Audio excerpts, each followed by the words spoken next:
मित्रों नमस्कार, मैं हूं करण राष्ट्रीय धारक दल से। मित्रों, मेरा संबंध दवा व्यवसाय से भी है, इसलिए हमारे बहुत से मित्र अक्सर मुझसे कहते रहते हैं कि कुछ हमारी तकलीफों को भी आप साझा करिए, कुछ हमारे मुद्दों को भी साझा करिए।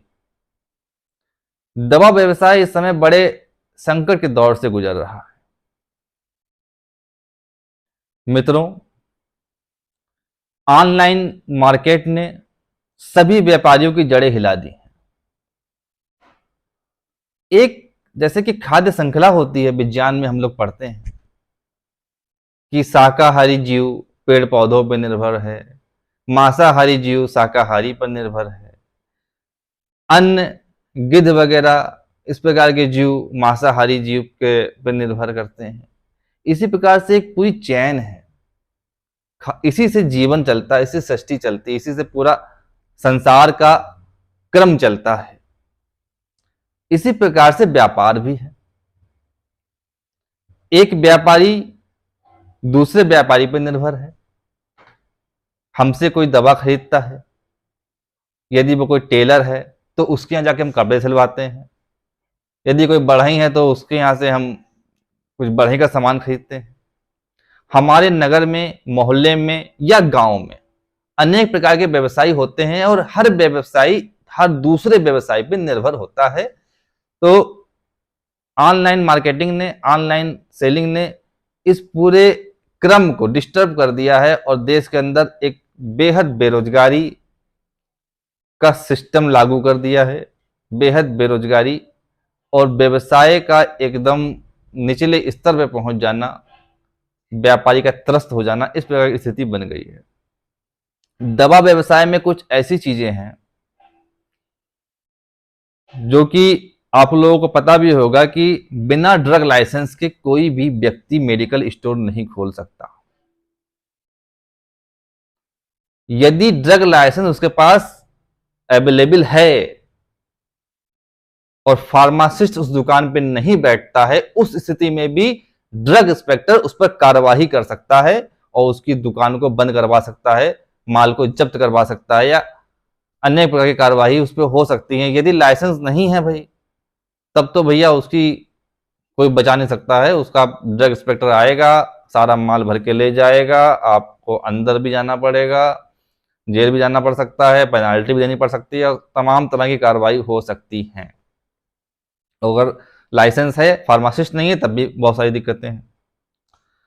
परंतु जो ऑनलाइन बिक्री हो रही है दवाइयों की, जो ऑनलाइन व्यवसाय चल रहा है, वहां पे कौन सा फार्मासिस्ट है?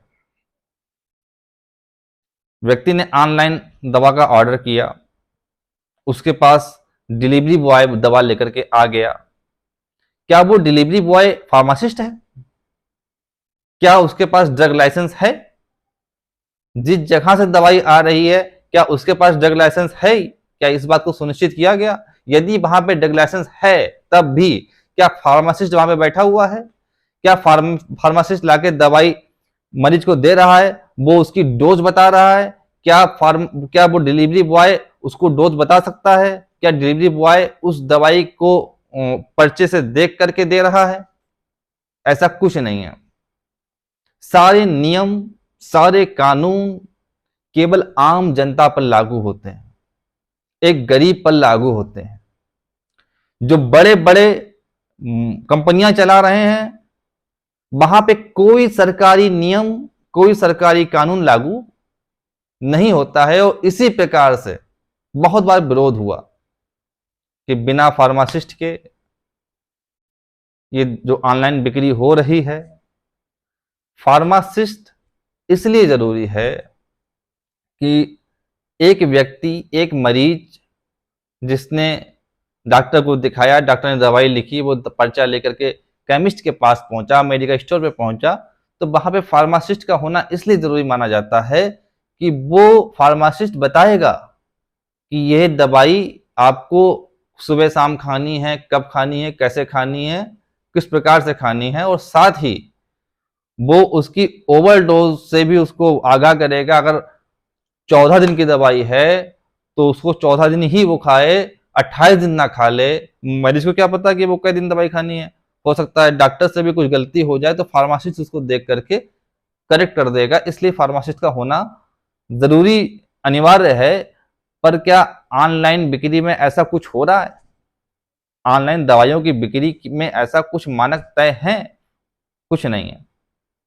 केवल केवल केवल पब्लिक को लूटना और उससे पैसा बनाना, यही एकमात्र उद्देश्य है।